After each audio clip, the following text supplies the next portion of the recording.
let's talk a few minutes about leaders. Lovely. I think I've got enough gas left in the tank to get through leaders.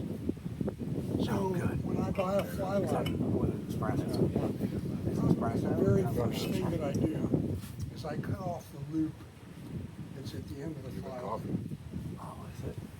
The reason that I do that is that what I'm trying to accomplish in a fishing cast is I want the front taper of the fly line, where all the energy of the cast is. I want to transfer that energy, as much of it as I can, from the front taper of the fly line to the butt section of the leader, through the butt section, all the way through the midsection and to the fly. I'm sorry, Mr. Pallot. I'm sorry. And I want that. I'm sorry, sir. Oh yeah, just thank you. Let me just put it right Human there. coffee. Oh, nice. I'll put air on your palms. Man, is that good? So, Can I see this? not, Oh, it's just a nail knot, right? it's a snell. Oh, okay. He snelled it. Yeah, a nail knot will not work for this. Well, it will work, but it will slip off. It'll pull the coating off. Okay, okay. Exactly. So then you loop the fly line. No? He loops the butt section, or not loops it, but he runs it back through. I gotcha. No, it's, Interesting. I don't know if you can look into that knot and see the fly line curlicue inside Yeah. the knot. It makes an actual pigtail inside the knot, which keeps the knot from slipping off Gotcha. and pulling the coating back together. Right, right. Which a nail knot will do. Right. Exactly. So, and I get rid of The loop. the loop Yep. because of two reasons. The loop creates a stiff spot, Yeah. this long. Right.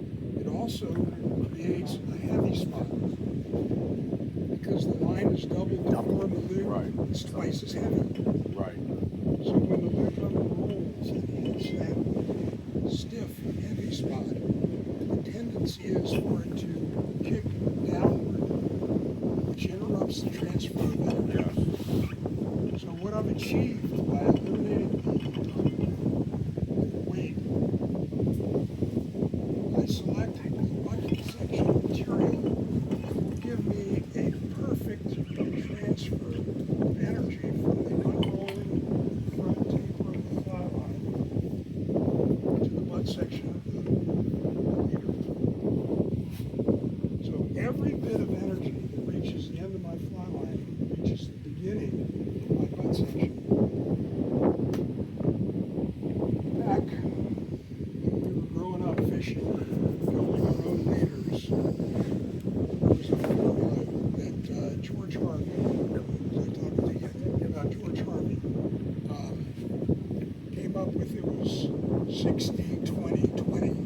So 60% of your leader was butt section, 20 was midsection, and 20 was glass tippet.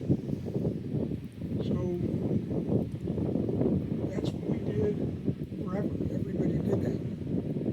So a few years ago, I started thinking about this, I think on the toilet. We all do. Yeah. And I realized that the later in the unrolling process of the leader, that you begin to bleed the energy off, the better your leader will perform. So the longer you make your butt section, the longer you will retain energy from the front section of the fly line. Because it's heavier, just like a heavier bullet. So I started making longer butt sections, shorter midsections, so that the line bled off over a shorter period, but it was retained longer because of the longer butt section. So I found that and kept the tippets the same. My GFA tippet minimum is 15 inches, so I'm usually 20, 22 inches. Yep. So I've got 20 22 inches, which is almost 2 feet, and tippet. So if you have a bite tippet, you're at 2 feet. Right. 12 inches. Right.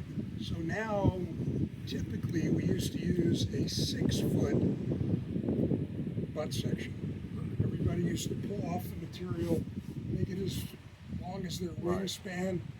Mine is about 6 feet. Everybody's is about 6 feet. And so that was the length of your butt section.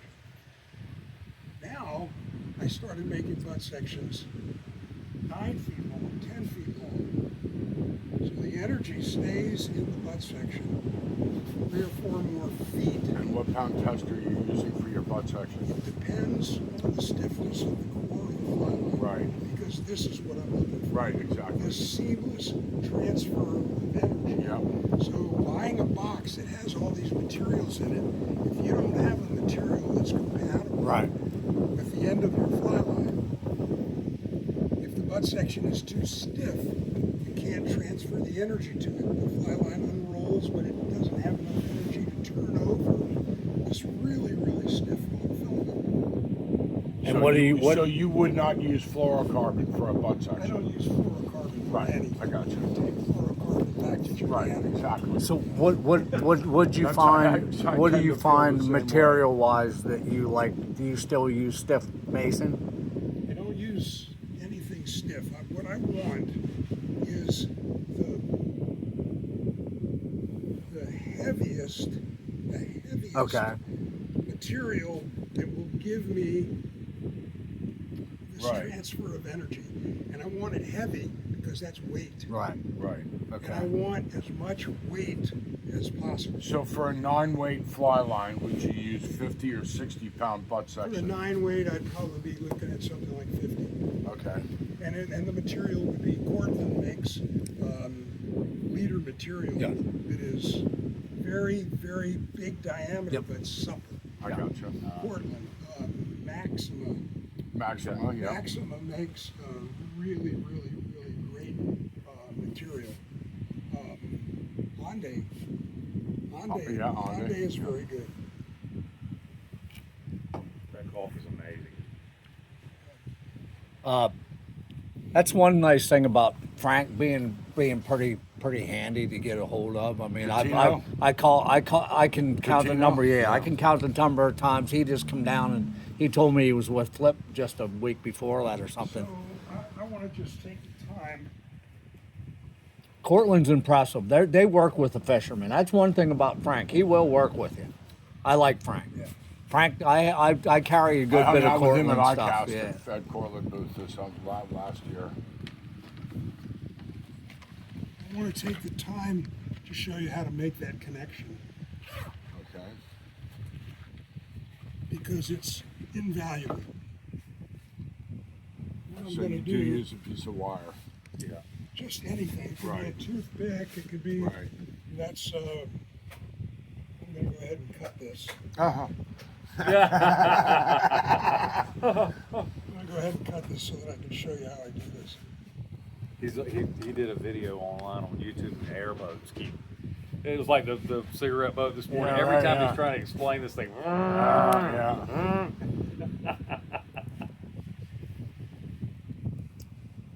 Perfectly good leader. So I don't know if I have exactly the right leader material here, but I'll go for it anyway. So I'm going to take that 6 feet, Yeah. and I'm going to take another 3 feet, which Yeah. will give me 9 feet, Yeah. and whatever's left over.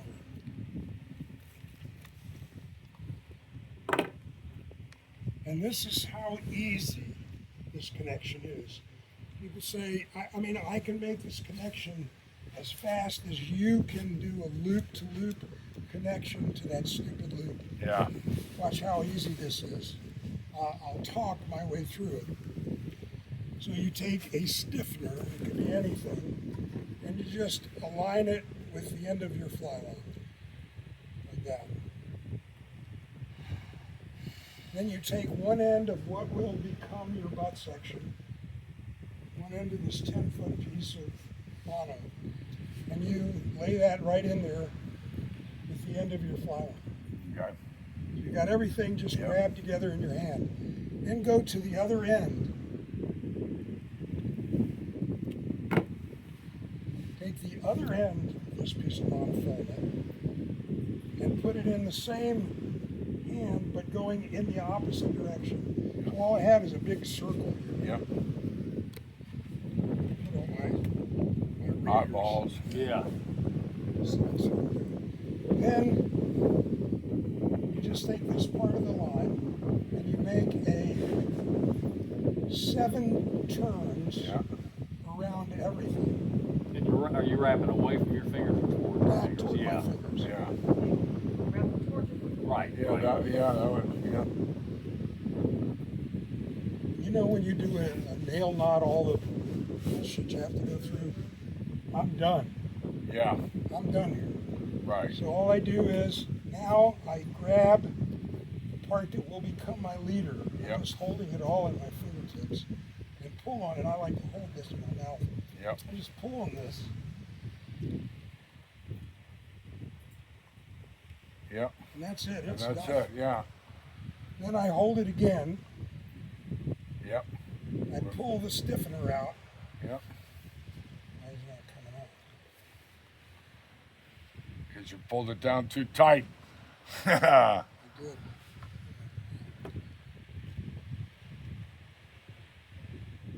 What is it about the Snell that makes it more secure than something like a nail I'll knot? show you. I'll show you right now. All right, so I've closed it now.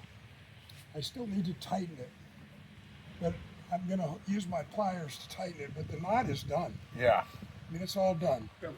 So now I grab the tag end with my pliers. Yeah. And I pull this real hard, Okay. Yep. real hard. And what happens is, inside the Snell, I'm going to let everybody look at this.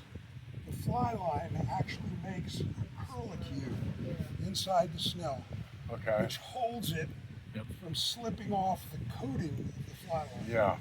And you can, here's my nippers.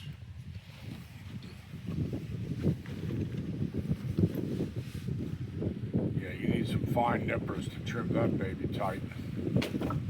You can clip this really, really, really close. And didn't you say that it shows confidence in your knots if you cut it close, right? Yeah, a lack of a tag end shows tremendous confidence That's in it. your knot. Yep. I The love absence of a tag end. that. Yeah. That stuck with me.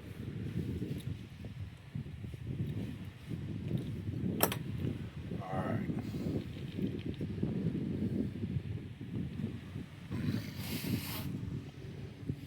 Yep. As pretty as can be. And that long, heavy butt section will retain all the energy of your unrolling loop all the way to your fly. What was your little thing? I mean, you can put some heat on that. It's just a. It could be a was paper a clip paper or clip a straightened out. toothpick. It's metal though? Yeah. No, it doesn't have to be though. It could be a toothpick. Could be a toothpick. Yeah. Yeah. It's just That's a, where you use this right here? it's a paper. Yeah. It's made in it. This is Just better a than straightened up perfect. paper Yep, clip. that's Yep. it. Let me see that. Jesus. When I and went that's home, I something. literally cut every single one of them off and tied all of them. Wow. You know, the loop Incredible. is marketed. Yeah. Right. They had to have something. It didn't matter if it didn't make It's sense. like a machine made it. They Right. had to have something. Yeah. That's better than perfect. And I think too, you know, the guys that buy the one piece leaders, Yeah, not that right. there's anything wrong with that, but it's already got the Doesn't loop even on the budge. end of it. And I Yeah. love the fact that they just they don't have to learn a knot. You know, Let me say something about those pre-made leaders. that you buy off Beautiful the knot. wall, That may be those the best taper knot you ever leaders. see. Then twirl up my Okay, I'll fix it. I'm saying, look guys. When you buy a It's done. tapered leader off the wall, and they tell you that it's 12-pound test, they don't tell you how much No. is 12-pound Right. test. That's right. After you change flies 3 times, you got What do you got no now? clue Yeah. what Right. if you're still in 12-pound test. Right. All they do is put it through a machine and just extrude it in a straight line. So you don't know how long the butt section is, you don't know how long the Right. midsection is, Yeah, and right. you don't know how long the class tip it is. Right. right. So then you would graduate that down into blood knot, and then down into your So I desired would have end. the long butt section. Right, 9 And I feet. would have a short mid section. A foot and a half, 2 feet? Yeah. That's it?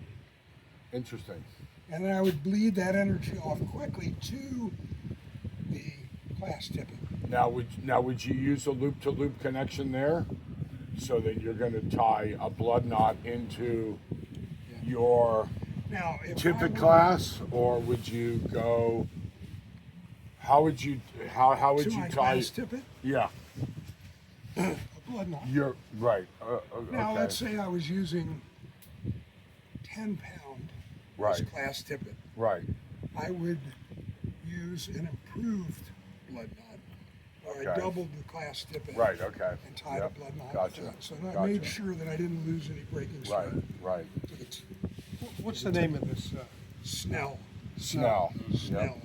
So now I just grabbed some material. You can see that this is not in the right. Right. I'm not getting a real good transfer of energy here. Yeah, you This can see needs to be this, I heavier. believe. Yeah, this needs to be heavier. Yeah. Do you have a preference for leader material? That IGFA makes or Cortland makes an IGFA leader Yeah. in 12, 16, and 20. Yeah, I don't use their IGFA because it's finer and not as heavy. Right. Right. I Yeah. want the weight. Right. So it's very unlikely that I would ever, under any circumstances, enter a fish That's for a right. world record. That's right. Yeah. Just wouldn't do it. Yeah. Right. Probably.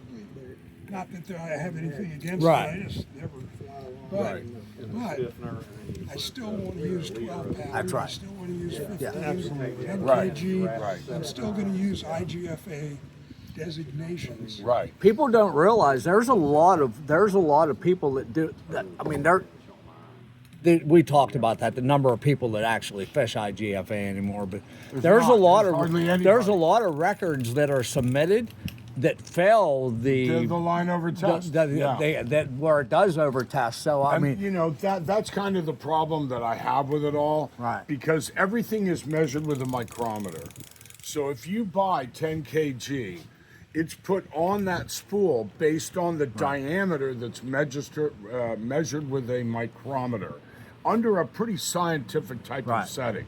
You know, they use a micrometer, a digital micrometer, and they compress that line into the micrometer, and there's a digital readout, and then they spool the reel and they Right. sell it to you as 10 kg, 8 kg, 6 kg. do you think that does Cortland actually test break theirs? I look at the IGFA, and this is one thing that kind of upsets me, is that if all good faith is implemented in your choice, and yet you have a record denied due to the fact that the manufacturer has a line that overtests.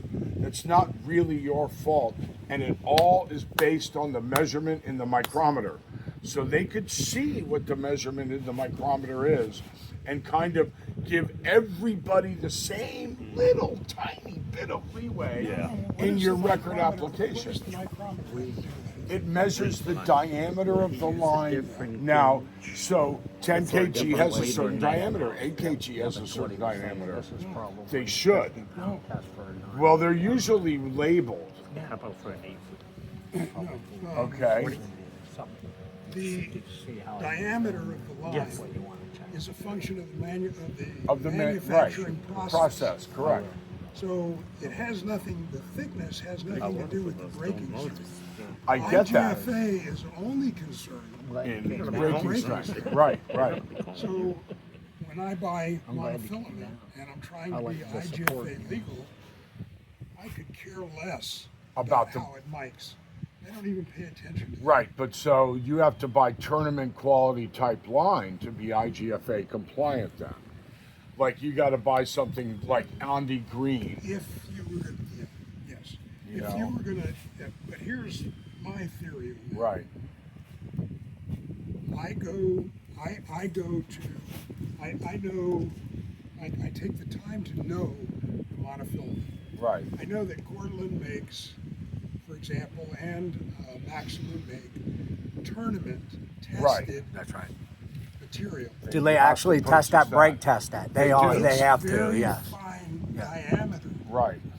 They also make standard 10 kg, standard Right. 15, standard 12, standard Okay. 6. Okay. I see what you're saying. So then. Yep. I go by the material that gives me the best performance, but still IGFA standards. standards. Right. I may submit a record and it may overtest.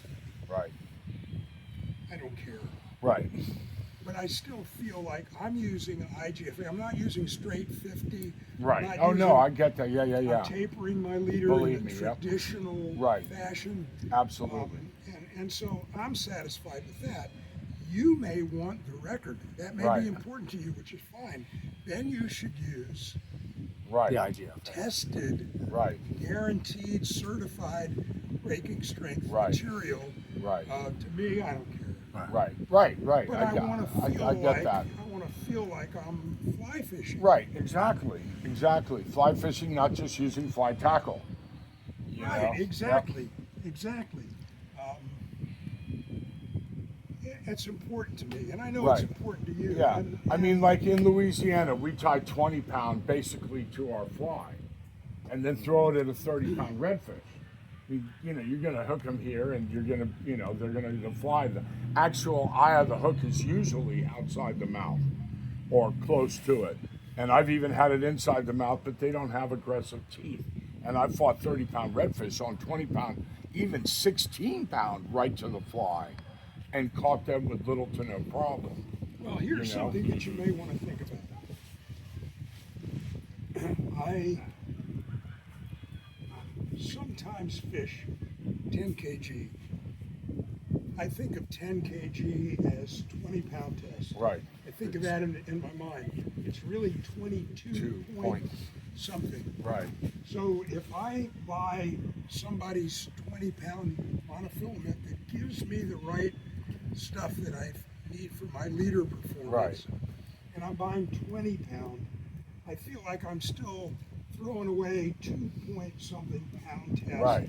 And I feel like I'm fishing 10 kg. Right. Right. I feel good about that. That's where the metric system sucks. What is that? I don't know. What is this? Well, that's because there's the rest of the world, and then there's us. Yeah, I know. You know, Well, I blame it all on Patrick Sabille. what did he do? He's French. He's not Oh, American. that's right. He's very French. Yeah. Very French. Nice guy. He's wonderful. Yeah. I don't know. I think that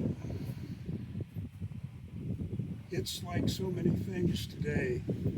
This straight 40 and straight. No, 80. no. You know, these guys go to the jungle and fish for these arapaima, the Right. giant arapaimas. They fish straight 100, like 100, right, 130, like, yeah. 130. The breaking strength of the Fly line is Fly line 60 is or 50 or 40. Yeah. 40. The Rio Leviathan geez. series 60. is 60 or 70. So Yeah. why do you think they did that? Because to get that market. Right. Exactly. And I think that a responsible fly fishing company Right. would not do that. Right. I get it. Yep. Just wouldn't do it. Well, you know, Say, they what, if built you- those. They built a lot of those lines for the, you know, the blue marlin fishery, the 500 grain shooting head. That, you know, it's only 30, 35 feet long, the whole fly line, because that's all you're really using. Is, you know, everything happens right there behind the boat. You know, When I they fly build fish- another line that's probably a 14 or 15 weight full monocore line that I've used with RT that is just a great line for kingfish. And we were using 20 pound tippet and had this day with Pat Ford that was next level, 80, 90 miles up in the Gulf from Key West. And Pat got more photographs of skyrocketing kingfish that day than all other people in the world combined had. You know, and it was just, they were coming left and right. You were in the quicksands. No, way beyond that. Way beyond that. We were out in 80 feet of water. and we stopped, So and you were RT below the Tortugas. north, way north Way of the north of Tortugas, the- probably 40 or 50 miles north of the Tortugas. Is there a radio But- tower out there? Nope. There was nothing visible, no prominent bottom, anything. RT stopped. We fished here. He threw out some chum. The friggin' kingfish came through, and he said, "Let's move." And I'm like, "What was that?" And he goes, "That's about 40-pound kingfish." And I'm like, "Holy shit!" You know. So There's we nowhere move finding the big literally. ones. We move about 400 yards north. Put him out. He throws that chum. It's like that. I throw the fly, doink, and it's game on. And this kingfish, you know, in the next week, I caught a 37-pounder that day on fly with 20-pound tippet on a piece of wire, and it was just epic. And after about 6 or 8 or 9 of them, I sat back and watched RT throw the plug, this big Zara spook thing with no hooks, and Pat was there with his motor, you know, just they were getting, banging. oh my God. We had one come in the boat, and literally Pat has his camera, he drops his camera and hits the button, and this thing's coming over the boat. It hits RT in the leg, but glances off his leg into the rocket launcher. If it was 4 inches or 5 inches over here, it would have hit his leg and probably cut his femoral artery, and it was terrifying. But Pat got an out of focus picture of this kingfish coming over the gunnel right into the boat. And it was a 30-pounder. It was a substantial fish. Who said fishing ain't full contact? Yeah, I know. You know? But it was an amazing day, you know. But that I used that Leviathan line because RT said you throw it out there, count to 15 or 20, and then long, slow strips. And I'll tell you another really interesting story that I learned from him, or experienced. 2. One was amberjack. We had 2 big amberjacks up around the boat. My son was with us, and I wanted Marlon to catch a nice AJ, you know, 15 or 20, 25 pounder or something like that. So we got these 2 AJs swirling around, and RT starts throwing out 1 or 2 baits at once. And these AJs are there, and he goes, all right, so now he starts crushing the bait and throwing it out, and the bait's floating. And when you get to when the fish would eat the floating bait, you go, all right, throw your fly. And you throw a couple more floaters, and boom, it came up and ate my son's fly, and away we went. And the other cool one was mutton snapper. We're in the quicksands, and we're chumming, and we're dropping pilchards to the bottom, and we're pulling up 12-pound, 15-pound muttons on every friggin' cast. And so I go, all right, can I get one on fly? And he goes, yeah, get a sinking line on, get a clouser on, and everybody wind your gear up. So everyone winds the gear up. He takes a bunch of ballyhoo and starts cutting up ballyhoo, gets a big pile, starts throwing ballyhoo. You know, 1, 10, 15 seconds later, 1, then 2, then back to 1.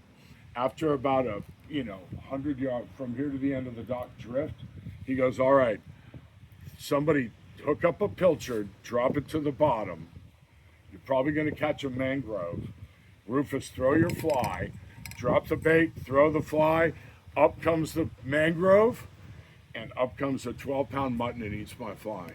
And I'm like, well, how many years did it take you to figure that shit out? And he goes, yeah, quite a while, actually. And it was just, he said, the muttons are down there eating everything and shooing off the mangrove snappers that are eating these chunks coming down. So when you drop a pilchard down and there's a bunch of chunks out there and the mangrove comes up through the pilchards, or up through the chunks, the mutton snapper gets pissed off and comes up to investigate, and that's when he bumps into your fly. And I'm like, you gotta be shitting me, man. And that's 1,000 hours doing it, you know? Wow. And he's just a plethora of knowledge when it comes to all that stuff, you know? He is, and a cool guy. Yeah, he is. Very sweet man. Yeah, I think when you guys went down with Bob to Key West, did any of you guys go down there? Did you fish with RT at all? Oh, yeah. Oh, yeah. Yep. RT is a master, too. I mean, Yeah. He's I'm fishing, fantastic. he goes up, catching nothing. He says, pull your light, takes my fly, takes a scissors, throws it back in. The fish hits it right away. Yeah, Like yeah. 3 little snips on the fly, and Yep. all of a sudden it works. Like, how does he That's know just that? a whole shitload of trial and error, man, you know? Yeah. And he had good teachers. Yes, he did. He had good teachers. Oh, He yeah. grew up around Ralph and, Right. and Kenny Bittner and that whole bunch. Chip Veach and 200 plus records to his credit, you know, with his clients and so forth, and just a sweet guy. yeah. I was up with him at the IGFA up in Spring. Have you been up to Springfield, Missouri to see that? You really need to go. You know, if it wasn't in Missouri, I'd go. You If it was anywhere else. I get it. Believe me, I get it. But you know what? It is absolutely sure. spectacular. It's worth it. It is It's one a of the. mile and a half long. It's just inside the wonders of nature, which is the saltwater, freshwater stuff. It's a mile and a half long, winding path, and then you go to. And I haven't made it to the NRA Museum or the Pope and Young, Boone and Crockett thing, and the Indian Steak and ale. artifact That's what thing. I'm interested The what? in. Steak and ale. What's that? That's a restaurant. Yeah. Oh, The Steak and Ale. so steak and ale. Okay, I'm good with that too. Yeah, no, you're Pope and Young, and I'm thinking steak and ale. Right, right. No, but you know, they've got all those record deer there and all that stuff. It's really fantastic from what I've heard. And there was a Kmart on that whole complex that now is going to be gone. So there's another 20,000 square feet of whatever they're going to do that'll be amazing.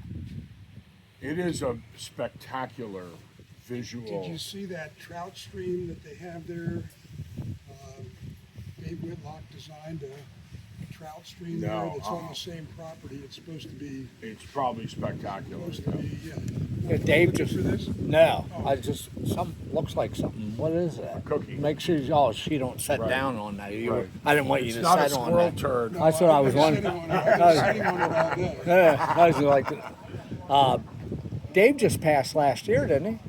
I was gonna say he was one of my childhood heroes. It was pretty exceptional. Good artist too. Very good artist. Underrated artist. Very good artist. He was multi-talented. Diane and I went to Buffalo River in Arkansas. And we floated for a week. I brought a whole wild hog that I killed. We floated in canoes with Dave and Emily Whitlock. No kidding. Diane and I, we floated for a week on the Buffalo River smallmouth fishing. Wow. Camping at night on these gravel bars and cooking that hog every night. Oh man. Oh my God, what a trip that was. We caught so many smallmouth bass, it was just unbelievable. Yeah, that's on my list next is smallmouth. Where would you go in the country to catch a good one? Just did it, and Wisconsin? you know what I did? I went with, you remember, well, I don't know if do you remember Jim Grace? Yes. At a tackle Naples. shop in Naples, yep. So I went with Jim Grace, Paul Bruin, Mm-hmm. you know Paul. Yeah, God. So I went with Jim, Paul Bruin, and Ed Hall and myself, and we went to Wisconsin last month. I fished. I went early. I drove up, and I went a couple of days early before those guys got there. We fished the Menominee River. Okay. I don't know if you guys have ever done this smallmouth in a river. Oh, pretty cool, yeah. There's nothing. I don't care in that world. Right. This And is it's pound for pound. God. There's nothing like it. Rufus, this was the best trip I ever had. Plus, I was with some really cool Right. guys. But And that's saying something because he fished the Susquehanna with Bob Clouser and Lefty Craig. yeah, And the Susquehanna's world class, and he said this place was another level. This is another. Another level, huh? Wow. I mean, every day we caught numerous fish over 20 inches, which for a smallmouth, That's that's right. a big bass. Right. It's 5-6 pounds, right? On poppers, on surface Oh my poppers. gosh, you're getting The whole thing was poppers. The strikes are. Monumental. Just fun What's fishing. the best time of year to do that there? No, we were there last month. Beginning of last month. And, Yeah. Yeah, Blaine gets some good ones in Virginia. Or Yes. wherever he they fishes. do, but they don't get the numbers. Right. We caught. I mean, I don't think there was a day that we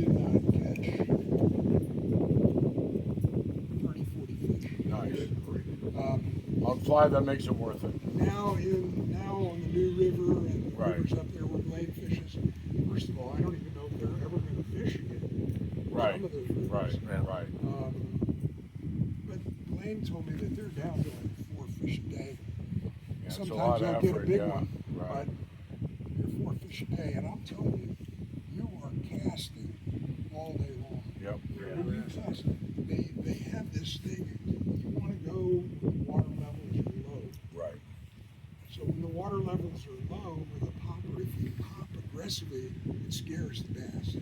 So it's all dead drifting. If you're drifting in a drift boat, a classic western drift boat, drifting, you cast, and you cast, you shake some slack in your line so that you get a good drift at the same speed as the boat. And you're casting to shorelines and grass ridges in the river, so you're always casting to a target of some kind. Every once in a while you'll see a fish and cast it, but most of the time you're casting in pockets, a log, a rock, some kind of a target. So it's a great practice. You're always casting to something. When the popper hits, it just dead drifts. And as long as you're in good water with the popper, you're good. Otherwise, you strip in and make another cast. But the bass wanted to be dead drifting. So you're not popping it, you're not moving it. Interesting. And what size? I mean, like that? Just a little. Yeah. Yeah. Something that you might use for big bluegills. I gotcha. Okay. So it's easy casting. Right. And 7 weight, 8 weight. 7 weight is what I used. I used Yep. that glass rod. Oh, cool. Wow. All the Exciting. time I use that glass rod. Oh man, I got a chubby. Shit. She Does doesn't anybody know know what he's talking about? She doesn't know what it is. So the guides were really impressed with that rod. That's It fantastic. was that trip. Well, I'll remember that as one of the greatest trips I've ever had. Oh wow. So we immediately booked the same days next year. Really? Yeah, I mean, so it's going to be a regular. You got the guide's number in your phone? I do. Yeah, it's hard to spell. It's Tim Lewander, Lewhente.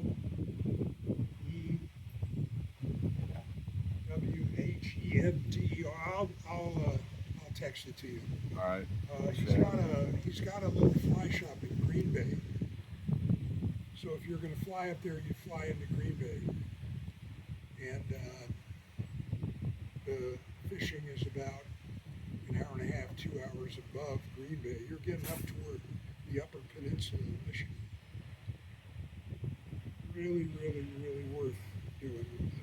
One of the great trips. So Diane and I booked a trip with a friend of Blaine's right before the hurricane hit up there.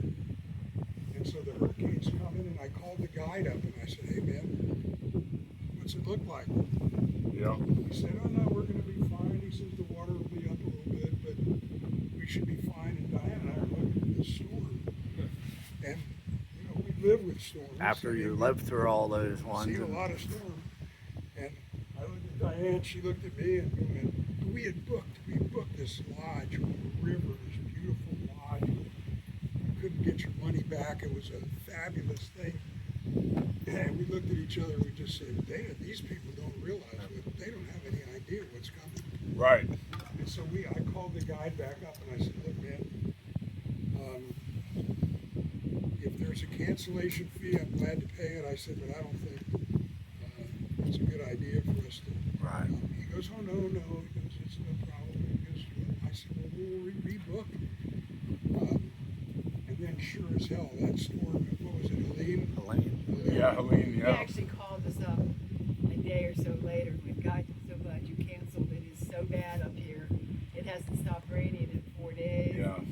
Yeah. He said, "And the river." He said, "But if you still want to come, we could drive an hour and a half away." And I'm like, after a 12-hour drive. We're gonna let y'all regroup. God bless all those people. You know, we had a Captains for Clean Water thing here, the slack tide guide thing, and Butch Constable got up, and he's a guide out of Jupiter, and you know, he's such a plethora of knowledge and such a sweet, wonderful guy. He said, look, let's all say a prayer for these trout guides up in that part of the world.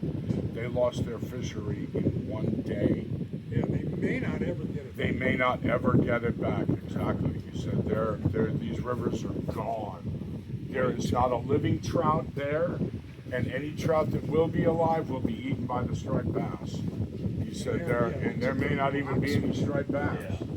That fishery is gone. It's not like it's going to come back in a few weeks. It is gone.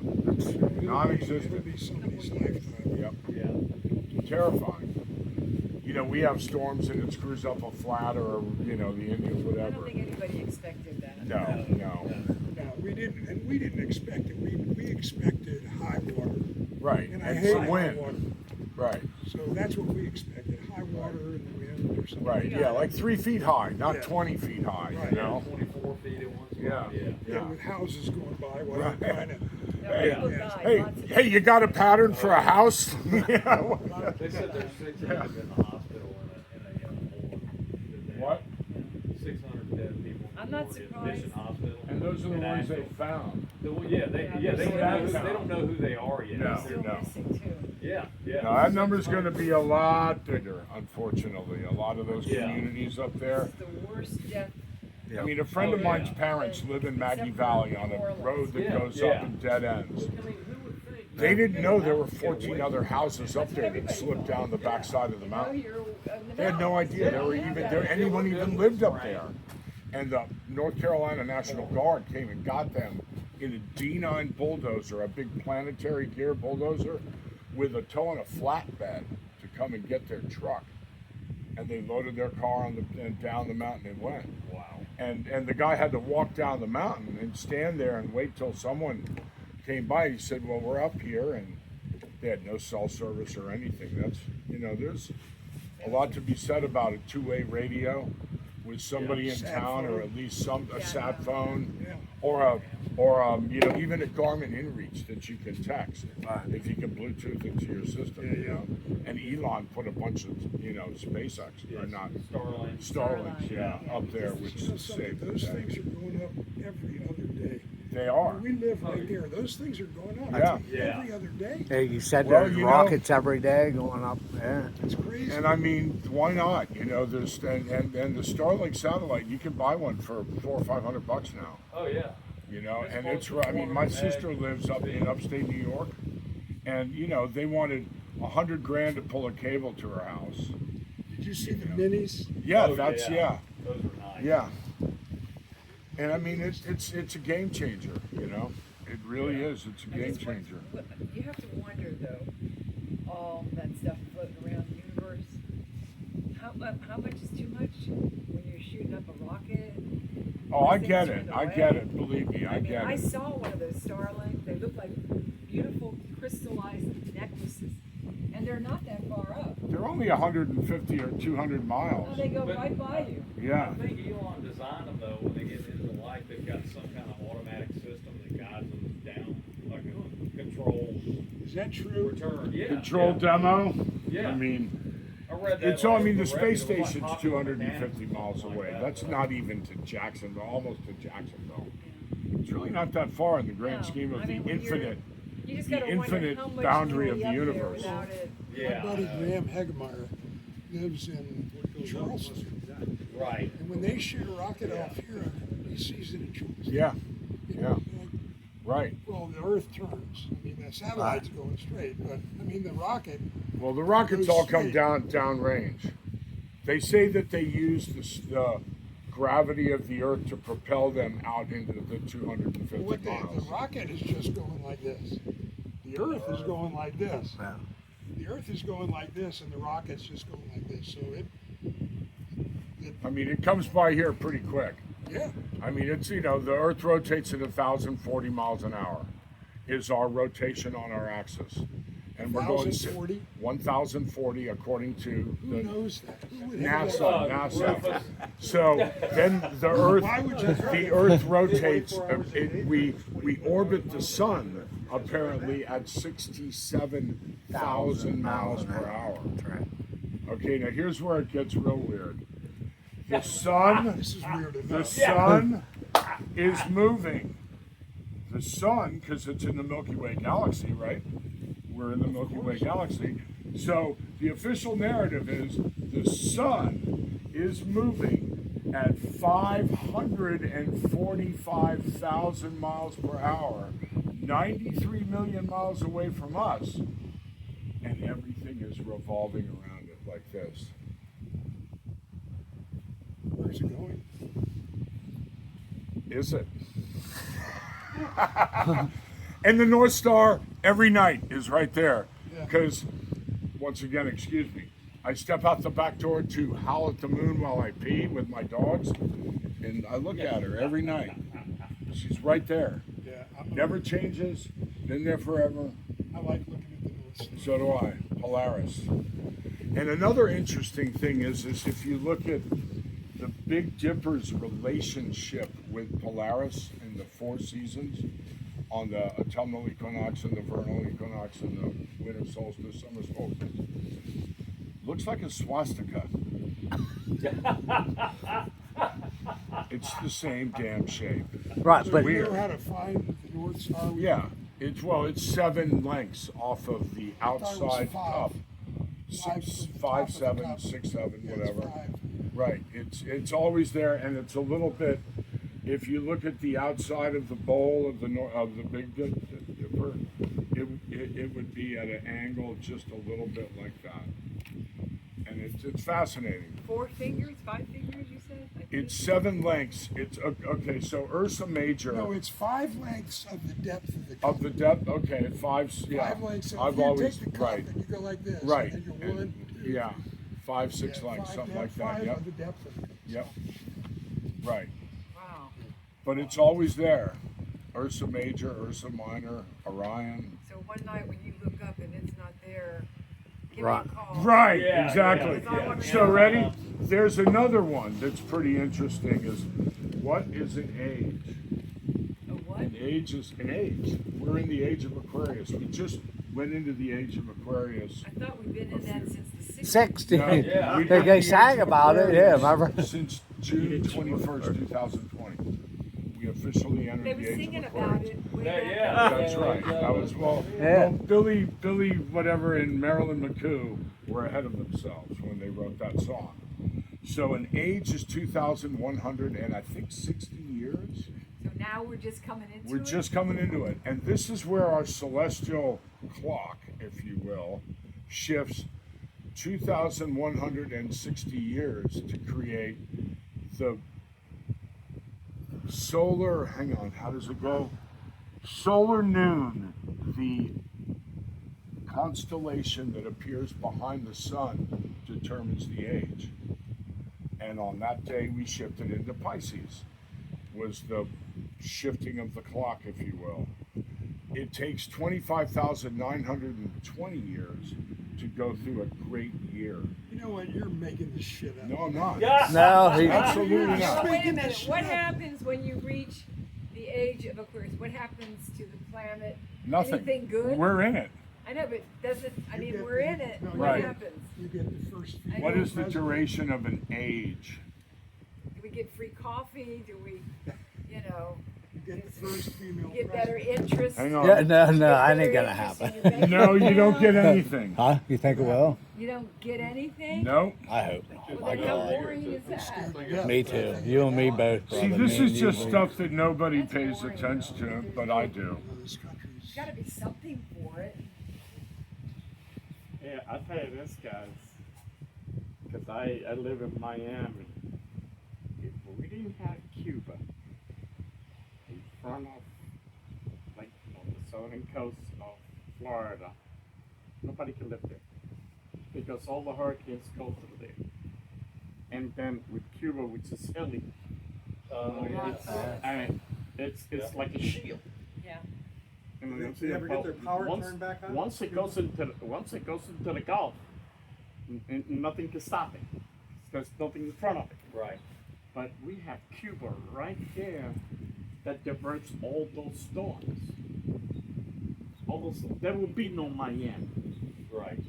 And the Keys, forget about it. Yeah. You know, Sounds- I mean, that's how lucky we've been.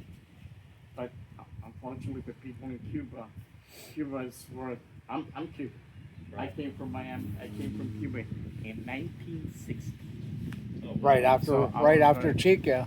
Right Yeah, I out, was yeah. gonna say Chico came in 57. Yeah, right. 59, 59. Chico came in 59. 59, yeah. I met him in Yeah, you 59. met him in 59, yeah. I've known him since Yeah. 59. He knew the exact Cuba right date, now- January the 6th of 1959 or Cuba's worse something. than a third He world talks about it, yeah. They have no power. They don't have any power. No electric for the They whole have country. nothing. Yeah, They exactly. still don't have power? They had, The whole you walk country's in the out, streets of blacked out. Cuba, Yeah, and it's like a dumpster. yeah, You know, it's Wow. Terrifying. garbage. yeah. You know, Huh? they Terrifying. they No, cook that's in scary. streets, No power in any in place. fire with a Well, I have a pot. little here and there, but basically the whole country's blacked out. Yeah, well, and it's been about a week now. It's been at least a week. Yeah. I'd like to swap Cuba for Puerto Rico. Cuba's, I mean, what a beautiful country. Have you, You know? how many times, have you ever fished there? Cuba? Yeah. Yeah, my dad, when I was growing up, my dad had a manganese mine in Oriente. In Oriente. Yeah, so we would go spend the summers there. Mine for what? Manganese. Did you mine? Did I mine? Yeah, did it? Just kidding. Summer job, go down into the mine and dig out manganese. I had my own lamp and Yeah. Yeah. a carbide light That's and it. everything. Yeah, I was a miner. Sure. You know, Mr. Pallot, Ted Williams used to love to fish. Oh yeah. My father used to tell me spring training would start for the Boston Red Sox, and they would tell Ted Williams, "Hey," and he goes, "Are you kidding me? Fish are biting over here now." Yeah. Right. You know, and that was, he used to fish in the Island of Pines, which they changed the name to the Island of Youth. Youth, yeah. And That's on the whatever. southern coast, right? But the people who do the fly fishing, the Avalon people, before they had the people stay in hotels in on land, Yeah, and so that the went out air- there with no hot water, no nothing. Jules, have you been back? No sir. I'm a pure American. Jimmy Gallagher has been talking for some reason. I don't know what got into Jimmy, but he comes into the shop once a week, once every 2 weeks, and for some reason he's on this kick where he talks about going to Cuba every time he comes That in. Ford's been there a bunch of He- times, he like just- 2 or 3 times. And the reason he told me is The situation now is that the people who are doing the charters, because you know, they have places there to fish with the permits and the boatfish, Right. which is out of this world. Right. You know? And Jardín de la Reina, in the Right, garden La of Reina, right. and I know some of the guys there through social media, but they had to stop that and they had to put a liveaboard Right. because Right, yeah. things on land, Yeah.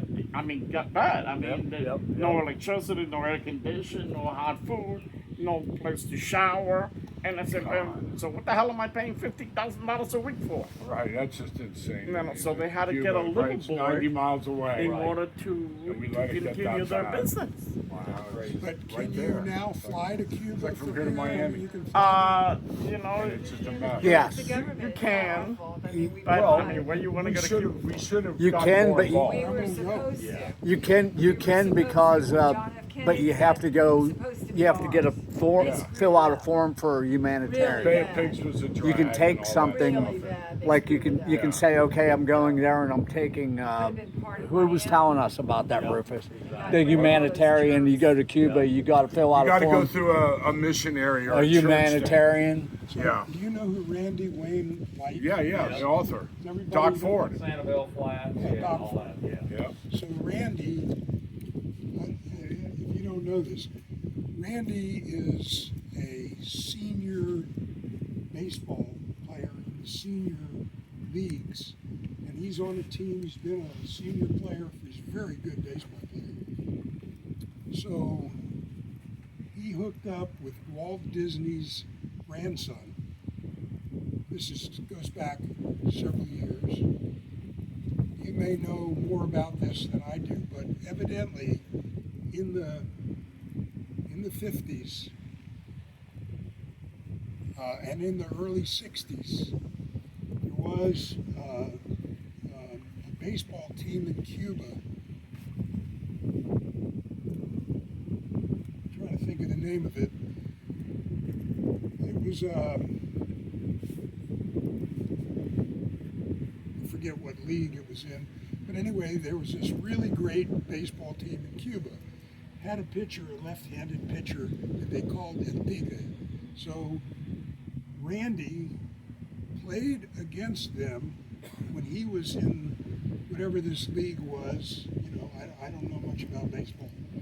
So years ago, Randy played against this Cuban team and against this left-handed pitcher. So Randy and Walt Disney's grandson decided to go to Cuba, find all the players that were on this original team, brought all this equipment over there.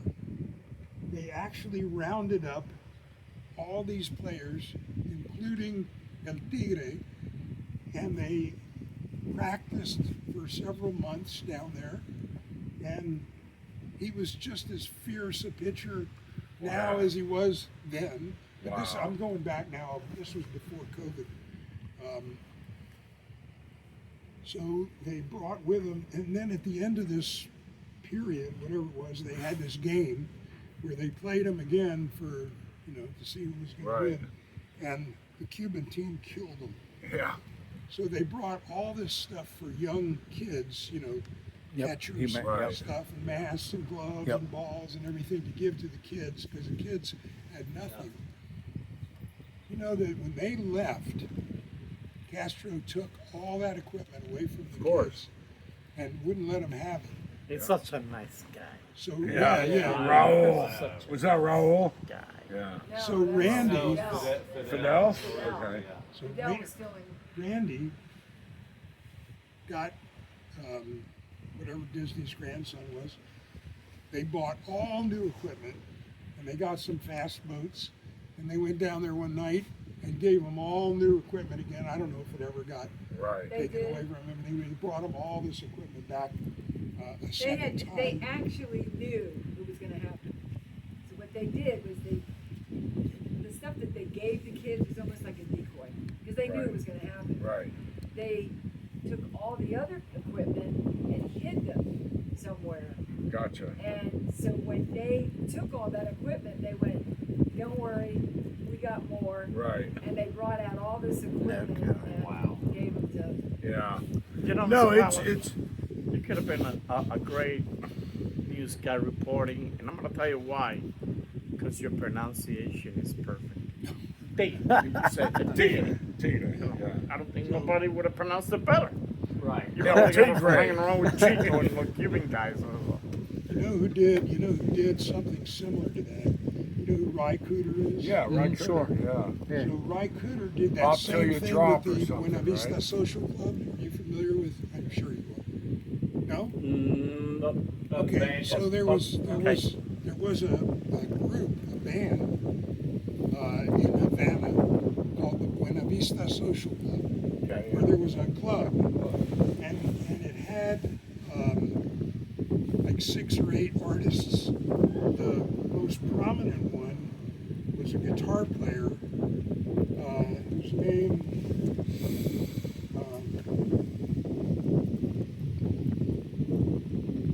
Muslin was the Yeah. I can't remember this guy's name. He'll come to me later today.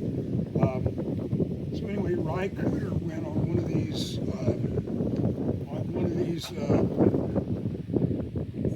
Humanitarian, things. yep, It was a social, I don't know what it was, educational, Yep. or whatever it was. And he went down to try to find these 8 or 9 musicians that played at the Buena Vista Social Club. He located all of them. Wow. Got them instruments and everything, got them everything they need, took them to New York Wow. on some sort of a cultural visa, and they performed at Carnegie Hall. Wow. You can go online now and you can Buena Vista Social Club. Buena yeah. Vista Social Club. God, I wish I could remember this. It was so good. Well, Rye played with the Rolling Stones for a little while. You know, Rye Cooter played You know, with the the Stones for a Caribbean little while. He Riviera, made like the one. Caribbean. He played, you yeah. know, Hotspot with Desi Arnaz and Lucille Ball and all that kind of stuff back in the day, you know, 50s, 40s. I mean, that place was happening, Music man, and it that was they groovy. played was And the all architecture's spectacular. That's where Las Typical Vegas started. Cuban Pretty music. much, yeah. The Classic, dancing, Cuban all the music. show places yeah. in Cuba. I mean, it was beautiful. You're very It just familiar with it, was Mr. shame. Pilot. Oh yeah, no, My no. God, I- you I- don't wanna- I've got it all. Look at I mean, Iran, I have it Pakistan all. back in the 60s. I've got and more 70s. Cuban music. than Girls Cuba walked has. around in miniskirts and I mean, boots, and it was kind of groovy and When we go back and forth on social media. right, and it was all fine. And now it's all burkas, and you can't do anything. And if you do, we're gonna stone you to death, honey. You know? And no, they will. I've heard some horror stories about Avalon. I mean, it's sad. Oh when yeah, these oh weird the regimes- the Italian comedian. I mean, that's, I've heard that The they French Riviera. they Yeah, right. charge exorbitant prices and give the Cuban Gorgeous. guides like Beautiful Yep. and they charge like Not anymore. Hezbollah took all that money. Hamas, yeah, and Well, I guess it Hezbollah. is. Right. that's why I think Hamas like is Jimmy the Palestinian Jimmy's bad so guys, and Hezbollah is the Lebanon bad hesitant about guys. going there They're all because bad guys, he wants yeah. to actually But you're right. Hamas give took Yeah. all of a it. Cuban the money, and they said, I mean, you know, like you look we're at saying, it's photographs of it's Palestine like back in the day. 1,500 a day, It was spectacular. and the Cuban guides Beautiful get architecture, like buildings, trees 10. everywhere. Now it's just a bunch of rubble. yeah. You know? Well, he's not gonna stop until they're all. And Jardín de la Reina. It's sad. They have. It's all sad. They have. They have a guy named There's Koki nothing else that to he'll do. say, "Why I can guarantee you No, 4 or 5 permits he's a day." got to Because he annihilate them all. guarantees yeah, it. it's unbelievable. So many Yeah. shots. Yeah. It's, Oh yeah. He'll I just like guarantee to you. see Monster. people stop They'll- dying. You how good. They'll take you out into like No, I hate these. it too. But I They have, mean, you know, it's not just there's like gotta a be deep a hole way like we you can have come over up with Deans or like in something Belize, somehow. but they have these potholes they'll fish, Well, and you it's know, nothing to that's go also- catch You 10 know, there's a pound. lot of injustice and a lot of Just oh, we'll stop a lot here of and make a couple politics. drops, and you'll have supper, You and know, we'll the make this for massacre of supper. Darien It's back like in 1949 no one or fishing. 50. Just You know, that was arguably. 1,200. Yeah. The fish, there was great They started it. people there. They Just always stabbing They don't have a They boat, always they don't do. have They a always motor, do. they don't have Right, gas. right. They're And getting then So all the- of a sudden, the fishing is great. Yeah. But nobody goes in. Yeah. And that's just Right. I need more rum. I could. Rufus. Get this damn thing away from me. I know. That rum is so good. Thank you. I did send. Cheers. Good on ya. Good to see ya. I used to own a bar in Key Largo. Oh, you did? In the 90s. Oh, wow. But You know, I haven't had a drink in 30 something. That's awesome. Still can't get this. The famous guitarist for the Stones was Keith at the Richards. US Open to tennis. Watching. That's how famous this guy is. Who? So they put him on TV, and John McEnroe was doing the match. Ah, Oh my God, this is Keith Richards. yeah. So after the match, they put him. John McEnroe goes up, sits with him. Yeah. I told my buddies, that's being famous. Oh, yeah. John McEnroe said, Yeah. and I said, nice. Yeah. We got to start worrying about what kind of world we're going to leave behind for Keith Richards. How about it? and Willie. Never gonna die. I got a great story for you. You guys will appreciate it. I grew up in central Pennsylvania, and there was a guy by the name of Yul Gibbons. I know him. Yeah, he ate pine cones. Yul Gibbons ate all this stuff, and he died probably in the early 70s. And there was a big rock station outside of Harrisburg. Every morning they would get up after he died and they say, now this was in the 70s. Imagine this, 50 plus years ago. That every morning they would say, Yul Gibbons is dead. and Keith Richards is still alive, and that Yeah. was 50 years ago. And Yeah. Keith Richards is still alive to this day. Right, right. That's crazy. No, Yul Gibbons had the ad on TV for Grape Nut cereal. Yes, yeah. Hi, my name's Yul Gibbons. Yep. Ever eat a pine cone? Minute parts are edible. You know. And that's something Well, he who the died hell at like thinks about 62 eating a years pine old or cone? something. Here's Keith Richards, 80. Right. Well, you were saying you're 80. I You're actually, 80. it's a, Because he said the other day their birthdays are real close together. I Mick get a Jagger's bowl, like I pour some honey on it. 3 weeks older Stir it than up him or real good. something. And he said he'd call him up every year and say, you know, ha ha ha, you're older than me. Look up, it's, That thing, he's going to be this big around because Rufus spent I named a few 5 crackers. crackers. That's okay. It's Yeah. filtered. Story though. Yeah, I've got, we have about a dozen squirrels at home that hang out by our back They door. come and sit on Flip's lap. That's pretty cool. But I give them corn on the cob. I go by feed corn for them. Yep. We got bird seed, feed, corn. Yeah. Benny Morel was waiting for that. He died? Well, it doesn't surprise me. Benny Morel. Who was it? Bill West, the bass player for Oh, the yeah? Grateful Dead. No kidding.